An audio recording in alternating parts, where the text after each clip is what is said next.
எல்லோருக்கும் எல்லாம் என்ற நோக்கில் முதலமைச்சர் ஸ்டாலின் தொடங்கி வைத்த உங்களுடன் ஸ்டாலின் திட்டத்தின் கீழ் கோவை தெற்கு மாவட்டம் சூலூர் தெற்கு ஒன்றியத்தின் களங்கள் பீடம்பள்ளி ஊராட்சிகளைச் சேர்ந்த பயனாளிகளுக்கான சிறப்பு முகாம் பீடம்பள்ளி ஜெயம் மகாலில் இன்று ஆகஸ்ட் 22 நடைபெற்றது.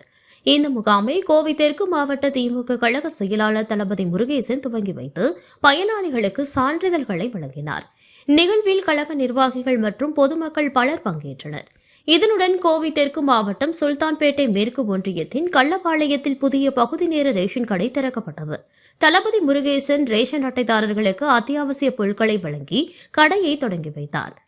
ஒன்றிய செயலாளர்கள், நிர்வாகிகள் மற்றும் பொதுமக்கள் இதில் பங்கேற்றனர்.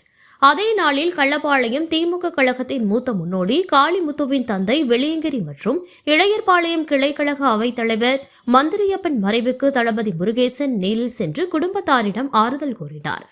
மேலும் கோவை தெற்கு மாவட்டம் கிணத்துக்கடவு வடக்கு ஒன்றியத்தின் காட்டம்பட்டி ஊராட்சியில் உள்ள சமூக நலக்கூடத்தில் உங்களுடன் ஸ்டாலின் முகாம் நடைபெற்றது. தளபதி முருகேசன் முகாமை துவங்கி வைத்து பயனாளிகளுக்கு சான்றிதழ்களை வழங்கினார்.